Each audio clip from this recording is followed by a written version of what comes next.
E kemi thirrur këtë interpelancë për projektin më të rëndësishëm që kam pasur ndonjëherë shqiptarët, që është Korridori 8 dhe Porti Durrësit. Dhe ky nuk është një projekt i zakonshëm infrastrukture. Ky është projekti që përcakton nëse Shqipëria do të jetë një vend periferik apo do të jetë një nyje strategjike e ekonomisë europiane. Korridori 8 lidh Adriatikun me detin e Zi dhe vendos Shqipërinë një nga akset më të rëndësishme të tregtisë në Europë. Dhe kjo do të thotë që një pjesë e madhe e tregtisë që sot kalon diku tjetër, nesër mund të kalojë nga Porti i Durrësit përmes rrugës drejt Qapthanës dhe hekurudhës moderne që ajo pritet të ndërtohet. Pra, praktikisht Korridori 8 e integron ekonominë shqiptare me atë europiane. Por nuk është vetëm ekonomi, Korridori 8 është shpallur edhe si infrastrukturë kyçe për sigurinë e NATO-s. Pra, është një projekt që lidh Shqipërinë jo vetëm me tregun, por dhe me arkitekturën e sigurisë së perëndimit. Dhe perëndimi ka filluar të veprojë, janë siguruar fondet për ndërtimin e rrugës e hekurudhës Durrës-Qapthan, rreth 120 kilometra me rreth 500 milion euro financim. Por ndërtimi i kësaj vepre rrezikohet për shkak të shkatrimit të portit të Durrësit. Qoftë me heqjen e portit aktual për ta kthyer në një shesh ndërtimi për të shitur apartamente, qoftë edhe me portin e ri me kapacitet më të vogël. Pra këtu ka një problem. Si ka mundësi që kjo qeveri po rrezikon veprën më të madhe strategjike të shqiptarëve? Zoti ministër, ju vendosët të anuloni tenderin e ndërtimit të portit të ri pa dhënë llogari, madje edhe pa ja mbajtur garancinë për 8 milion eurosh kompanisë që qëndroi në garë dhe u troq mbrapsh. Ndërkohë që gjatë garës për portin e ri, ju përjashtuat disa kompani me emër ndërkombëtar. Dhe kjo çështje, siç jemi tashmë zyrtarisht të informuar, po hetohet nga SPAK-u. Imagjinoni domethënë çfarë situata dhe për projektin më të rëndësishëm strategjik, këta janë në SPAK. E pa menduar. Por, zoti ministër, ju ende nuk e keni një përgjigje se cilat janë motivet që po prishni portin ekzistues për portin e ri me kapacitet më të vogël duke sabotuar korridorin e 8. Pra, nëse korridoret pra ka një shprehje që përdoret shpesh që thuhet që korridoret rrugore ndjekin portet dhe jo anasjelltas. Nuk ka kuptim ndërtimi i një infrastrukture gjigande me rrugë të re, me hekurudhë të re, kur ke portin e vogël. Zoti ministër, pak kohë më parë, në emailin tuaj, në emailin e kryeministrit të drejtorit të portit, u ka ardhur një kërkesë dhe një sugjerim nga një personalitet që është kryetari i dhomës së tregtisë amerikane në Shqipëri. Ky është emaili, pra kryeministri ka çuar edhe te emaili zyrtar, edhe te emaili privat, është dhe emaili juaj, zoti ministër, është dhe emaili i drejtorit të portit aktual të Durrësit, madje dhe emaili i ministrit të mbrojtjes. Tani çfarë thot personaliteti amerikan që ja drejton qeverisë? Po e citoj: portët ndërtohen një herë në shekull dhe gabimet strategjike të bëra në ndërtimin e tyre mund të ndikojnë fatin e një vendi në një shekull.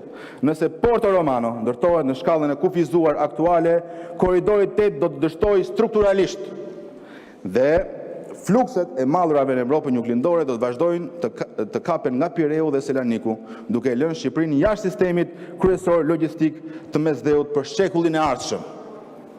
Më shqip se kaq nuk bëhet. Mëtej, zoti ministër, ai shkruan: një port i vogël nuk mund të gjenerojë volumet e mallrave të nevojshëm për të mbështetur një korridor të madh logjistik si ai i Korridori 8. Korridori 8 nuk mund të ndjekë një port të vogël. Nëse Porto Romano mbetet i vogël, ngarkesat rajonale do të vazhdojnë të kalojnë përmes Pireut dhe Selanikut. Tani, zoti ministër, përmes fjalëve të nderuarit zoti Van Cleef, qëndron i gjithë perëndimi sot dhe po shqetësohet që qeveria juaj po e hedh në erë Korridorin 8. Pak javë më parë, pasi anulluat pa shpjegim tenderin, kryeministri foli për ndërhyrje të huaja për të bllokuar sipas tij projektin. Dhe pyetja është kjo: si ka mundësi që një forcë e huaj jo miqësore me Shqipërinë, që nga kundra një porti më të vogël, sepse e kundërta do të ishte e vërtet. Pra një forcë e huaj jo miqësore me Shqipërinë do të lobonte dhe do bënte gjithçka që ne të kishim një port më të vogël, jo më të madh. Dhe ju po bëni pikërisht të gjë, portin më të vogël. Tani pyetjet për ju, zoti ministër, në këtë interpelancë janë të thjeshta. Duam të dim cilat janë këto forca të huaja që po e sabotojnë portin e Durrësit. A ishin këto forca të huaja që sabotuan tenderin duke përjashtuar kompanitë e mëdha perëndimore nga gara? Çdo të ndodhi me portin aktual, zoti ministër, do vazhdohet projekti i ndërtimeve të pallateve të Alabarit, sepse ka një afat se rrezikojmë të ngelemi pa portin më të madh që sot procedon mbi 90% të mallrave. A do të rihapni tender të ri ndërkombëtar, zoti ministër, dhe projekti i ri, a do të njëjti, pra ky që na keni treguar, që është shumë herë më i vogël se porti aktual i Durrësit dhe s'ka kuptim pse do ta kemi këtë gjë. Dhe së fundi, zoti ministër, a keni ndërmend të fusin sërish duart në tender duke përjashtuar kompani me emër ndërkombëtar, me buxhete 10 miliard dollarësh dhe të mbani kompani që nuk dihet se nga vinë dhe të regjistruara në offshore? Faleminderit. Faleminderit. Në mbështetjen e 96.5 rregullore, zoti Karakaçi, keni fjalën, mund të jepni shpjegime në lidhje me objektin për cilin është kërkuar interpelanca deri në 20 minuta. Faleminderit, kryetar. Para se të përgjigjem deputetit Kapri, dua të përfitoj nga rasti për të ritheksuar dhe një herë rëndësinë strategjike të projektit të portit tregtar të Porto Romanos. Patjetër, në fjalën time, ndërmjet tjerave, do jap edhe përgjigje për çështjet që ngriti zoti Kapri. Së pari një herë më vjen shumë keq që dëgjoj që t'i referohen këtij projekti si një pasmendim që vjen si rezultat i nevojës për të ndërtuar një port të ri me që po prishka porti aktual i Durrësit. Dhe për t'i bërë vend asaj që pavarësisht se si përpiqen ta keq interpretojnë, është realisht një nga projektet më transformative të vendit, Marina Durrësit. Porti i ri tregtar i integruar në Porto Romano nuk është thjesht një port i ri, por një projekt që pasqyron ambicien e qeverisë shqiptare për ta sjellë vendin në një nivel të zhvillimit ekonomik, logjistik dhe gjeostrategjik. Ky projekt ka lindur nga një vizion i qartë për dekada me radhë, që për dekada me radhë porti i Durrësit ka qenë një port që ka mbajtur mbi sube funksione të shumta tregtare, industriale dhe urbane, duke kufizuar zhvillimin e qytetit dhe potencialin e vetë portit. Nuk ka sot asnjë port që të jetë në mes të qytetit që të mund të krye funksione industriale dhe për sa i përket edhe gjitha politikave, le themi, të ndotjes mjedisore dhe gjitha politikave të zhvillimit të portit dhe zgjerimit të portit. Porti aktual i portit Durrës, për nga vetë natyra e tij, është e pamundur që të zgjerohet përtej kufive ekzistues që ka ai port në qytetin e tij. Dhe pikërisht për këtë qëllim, ky porti i ri tregtar i Porto Romanos është një projekt i mirë menduar, bazuar mbi një master plan të mirë fill, të hartuar me ekspertizë ndërkombëtare, që parashikon zhvillimin e një porti të klasit botëror në ujëra të thella me standarda të larta teknologjike dhe mjedisore. Një port i gjelbër, efikas dhe i aftë të përballojë kërkesat e ekonomisë së dekadave të ardhshme. Ky port është projektuar nga kompania, ndërkompanitë më të mëdha në botë të porteve, Royal Haskoning, kompani holandeze, dhe po ashtu pararendëse e zhvillimit të këtij masterplani ka qenë dhe një projekt tjetër i Ernst & Young, pra gjitha kompanitë ndërkombëtare botërore që janë kompanitë më të mëdha në botë për këto qëllime. Ky port është projektuar për të qenë më tepër se sa një pikë hyrje dhe dalje mallësh. Ai synon që të bëhet një qendër logjistike rajonale, një nyje që lidh Shqipërinë me Kosovën, Maqedoninë, Veriun, Malin e Zi dhe Mëxhër. Dhe që është më e rëndësishmja, përmes lidhjeve me korridoret kryesore rrugore dhe akurodore, përfshirë korridorin 8, që ju me të drejtë jeni shumë të shqetësuar për korridorin 8, por duhet të theksojmë faktin që korridori 8 është pjesë e korridorëve europane për shkak të punës të qeverisë dhe ministrisë që ka bërë negociata dhe kërkesa në Bashkimin Evropian që ky korridor të futej në ato korridore që ju tani me të drejtë kërkoni që t'i mbroni. Por pse është e pa vërtet ajo çfarë thoni, që sepse të dhënat të flasin qartë. Kapaciteti i portit Durrësit sot është për të menaxhuar maksimumi 200.000 kontejner. Dhe ne jemi në kufirin maksimal të tij. Që këtë vit ne parashikojmë që ta tejkalojmë këtë kapacitet kontejnerësh. Ndërkohë, porti i ri tregtar i Porto Romanos ka kapacitetin e parë 600.000 kontejner dhe në fazën e avancuar të tij deri në 1 milion kontejner. Pra një informacion i pasakt, të cilën me kënaqësi edhe po ju referoj. Por çfarë është dhe çfarë bën këtë projekt edhe vëret strategjik, është dimensioni integruar i tij. Porto Romano nuk është vetëm një port, por është një ekosistem i tërë ekonomik. Një park logjistik modern me magazina, qendra shpërndarje dhe shërbime me vlerë të shtuar që do të krijojë kushte për zhvillimin e industrisë dhe tregtisë. Kompanitë vendase dhe të huaja do kenë mundësi të operojnë në një mjedis modern me akses të drejtë për drejtë në transport detar, rrugor dhe kuroror. Në këtë mënyrë Shqipëria nuk do jetë më thjesht një vend tranzit, por një pikë kyçe në zinxhirin e furnizimit rajonal dhe evropian.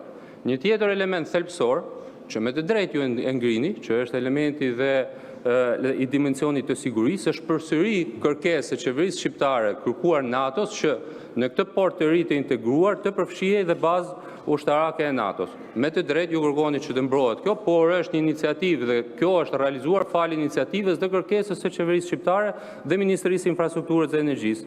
Dhe pikërisht ndërtimi i një baze detare të integruar për forcat tona detare dhe për aleancën e NATO-s e kthen Porto Romano në një aset të rëndësishëm jo vetëm ekonomik, por edhe geopolitik. Ky është një investim që rrit sigurinë kombëtare dhe forcon pozicionin e Shqipërisë si një partner i besueshëm në Aleancën Euro-Atlantike. Nga ana teknike, projekti është ambicioz dhe konkret, pasi përfshin ndërtimin e dallthyesve të rinj, krijimin e terminaleve moderne, pranijet post Panamax, i cili është i pamundur të zhvillohet sot në portin e Durrësit, sepse për t'ju dhënë një informacion, sepse unë mendoja se interpelanca ishte thirrur për pyetje, jo për të sqaruar le themi kërkesa apo emaile që ka të drejtë të sjellë çdo individ dhe çdo ekspert i fushës, por thjesht për t'ju sqaruar se ndoshta ju ndihmon. Porti i Durrësit ka thellësi që mund të shkojë deri në 8 metra, ndërkohë porti i ri integruar ka në fazën e parë të tij shkon në 13 metra dhe pastaj mund të shkojë deri në 16 metra, pikërisht për të krijuar mundësinë e përpunimit dhe operimit edhe të anijeve më të gjëra dhe më të thella. Porto Romano është një projekt sigurisht që kërkon kohë, përkushtim dhe standarde të larta në zbatim. Sfidat të tilla si procesi i tenderimit apo kompleksiteti teknik janë pjesë e natyrshme e një vepre të kësaj përmase. Këto sfida nuk e zbejnë vizionin, përkundrazi e bëjnë edhe me të domosdoshëm që të ecin përpara me seriozitet dhe transparencë. Porti i Porto Romanos nuk është një investim për gjeneratat e ardhshme, është një projekt që ndërtohet jo vetëm si rrjedhojë e punimeve civile, por me vizion, me guxim dhe besimin se Shqipëria mund të jetë një aktor i rëndësishëm në Mesdhe dhe në Europë. Për sa i përket procedurës, thjesht për të informuar, ministri as nuk e bën tenderin, as nuk e anullon, as nuk sqaron, as nuk jep informacione për sa i përket kësaj procedure. Por që patjetër unë me kënaqësi mund t'ju referoj tani, por nuk e bën ministri tenderin përkatës që duhet edhe të sqarojë pse anullohet tenderi. Tenderi apo procedura e prokurimit ka një ligj posaçëm, që është ligji i prokurimit publik, ka patur 2 procedura konkurruese. Në procedurën konkurruese të fundit që ju i referoni, ka patur 5 subjekte që kanë aplikuar, që në fakt është e vërtet, janë të gjitha kompaninë ndërkombëtare më të mëdha në botë të porteve, që në fakt tregojnë shumë qartë që projekti, dizajni dhe vizioni i qeverisë shqiptare është shumë i qartë dhe prandaj kanë marrë dhe kanë aplikuar të gjitha në këtë procedurë. Ka patur një subjekt i cili është kaluar në fazën përmbyllëse, që është shpallur si ofertues i suksesshëm, por me të drejtën e tij, ky ofertues është tërhequr, ka bërë dhe një njoftim për sa i përket elementeve të kostove të projektit, duke njoftuar që fondi përkatës i procedurës nuk e përmban tashmë koston që ka projekti, pasi patjetër krizat, inflacioni dhe elementet që po ndodhin sot në Europë dhe në botë e impaktojnë kostën e tij dhe si e tillë është tërhequr. Kjo është një procedurë krejtësisht normale në ligjin e prokurimit publik dhe në procedurat e prokurimit publik. Është krejtësisht normale që një procedurë të hapet dhe subjekti mund të mos hyjë sepse nuk i del kostoja përkatëse e fondit limit. Së fundmi, ndoshta, që ka dhe një element që është nevojshme ta theksoj, Marina Durrësit nuk e impakton në asnjë moment operacionalitetin e portit të Durrësit. Pse? E para, faza e punimeve, pra faza aktuale, nuk cënon, siç e thash, asnjë aktivitet të përpunimit të mallrave. Tashmë gjithë faza e parë i është dhënë subjektit Marina Durrës dhe porti i Durrësit vazhdon aktivitetin krejtësisht normalisht. Ndërsa në kontratën bazë, që është edhe miratuar këtu dhe ju ftoj që edhe mund ta shikoni, është që faza e dytë fillon vetëm pasi porti i Durrësit transferohet në portin Pasardhës. Si e tillë, në asnjë moment Shqipëria nuk rri pa port në Durrës dhe faza e dytë vijon vetëm pasi të zhvillohet porti në Porto Romano. Faleminderit. Faleminderit. Zoti Kapri, në mbështetjen e 96.5 rregullores, mund të shprehen lidhur me përgjigjen e ministrit deri në 15 minuta.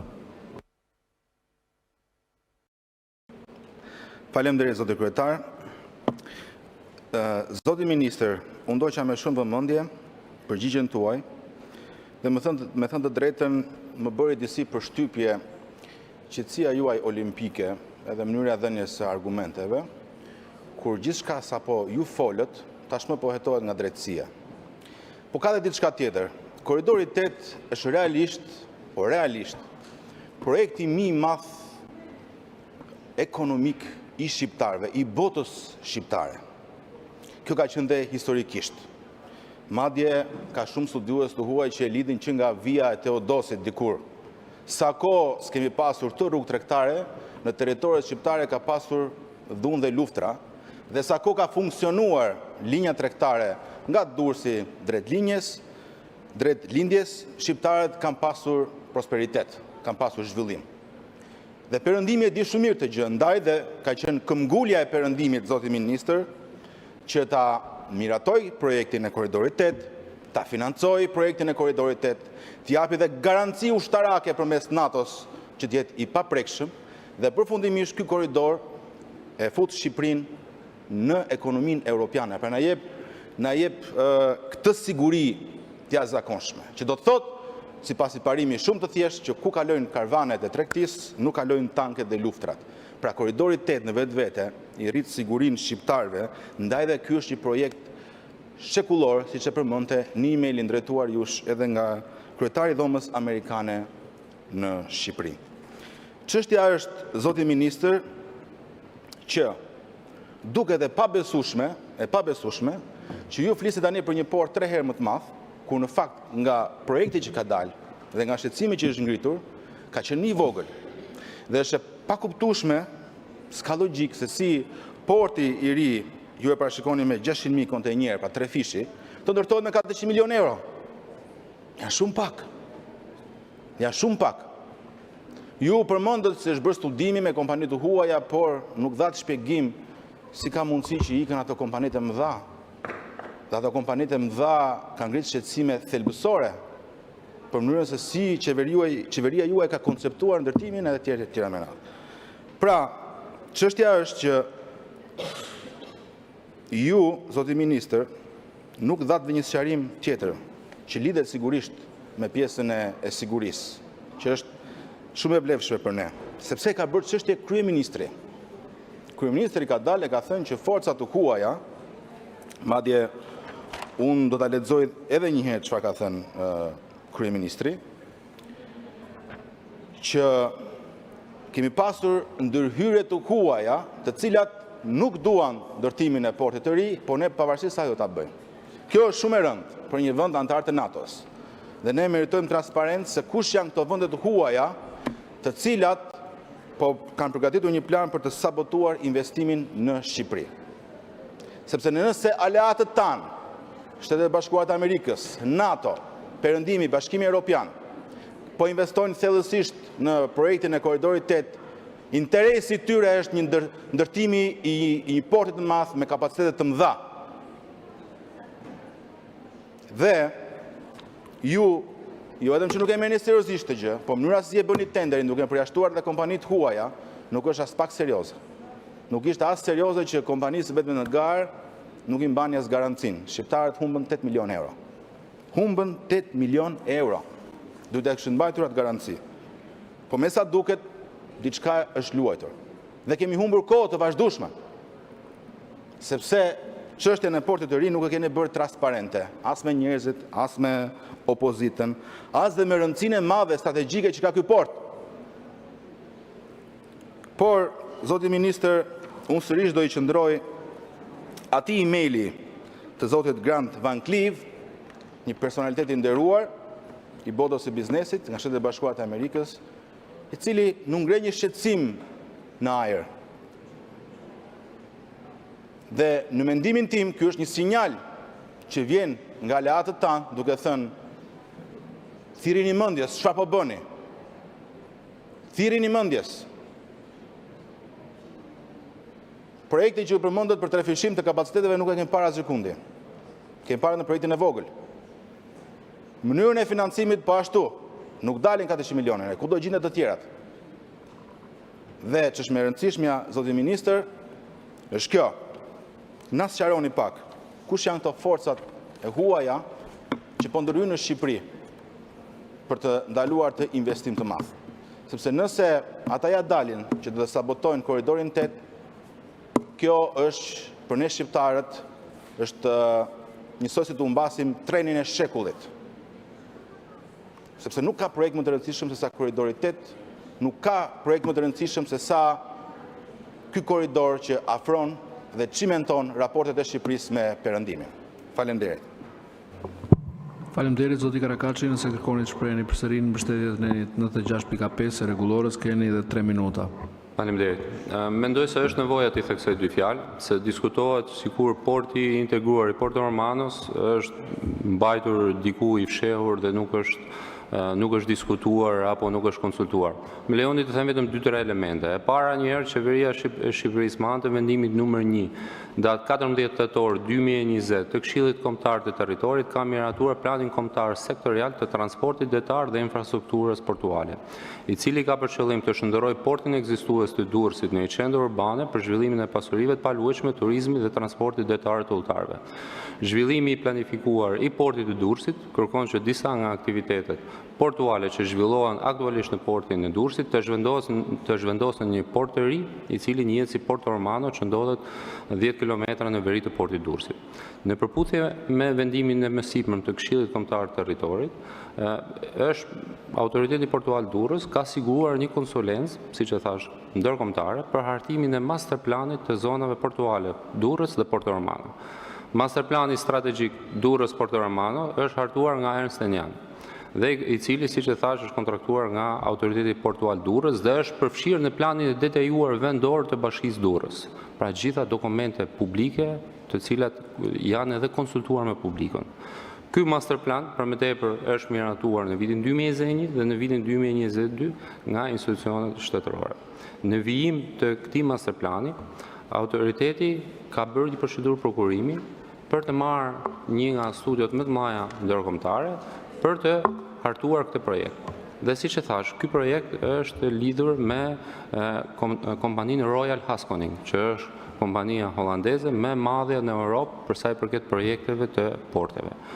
Por ka një fakt interesant. Kjo kontratë është amenduar më vonë. Pse është amenduar më vonë? Për të patur nevojën e projektimit të hapësirës së dedikuar për forcat detare ushtarake të NATO-s. Pra ju me të drejtë shqetësoheni për NATO-n, por ka qenë qëllimi, vizioni dhe objektivi i qeverisë shqiptare që aty të kishte një bazë detare të NATO-s dhe prandaj dhe ka bërë amendim të projektit.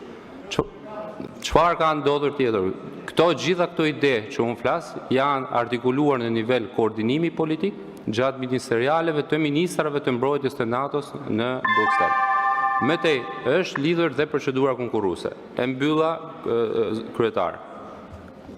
Emaili që ju referuani me të drejtë dhe më bëhet qefi që si thua është kënaqësi që konsultoni me emaile të tilla, në fakt nuk është dërguar nga Dhoma Amerikane e Tregtisë. Dhoma Amerikane e Tregtisë ka kanale komunikimi me anë të shkresave dhe komunikime zyrtare, është dërguar nga një individ i cili ka disa role private në kompani të ndryshme, por ka dhe një rol në Dhomën Amerikane të Tregtisë. Kështu që nuk është nevojë të emocionohemi që ka dërguar një email. Ajo çfarë unë po ju them, dhe shifrat dhe hapësirat e terminalit dhe zgjerimi i terminalit dhe i kontenjerëve janë të gjitha në dokumentat publike të miratuara nga institucionet shtetërore që ju referova më sipër.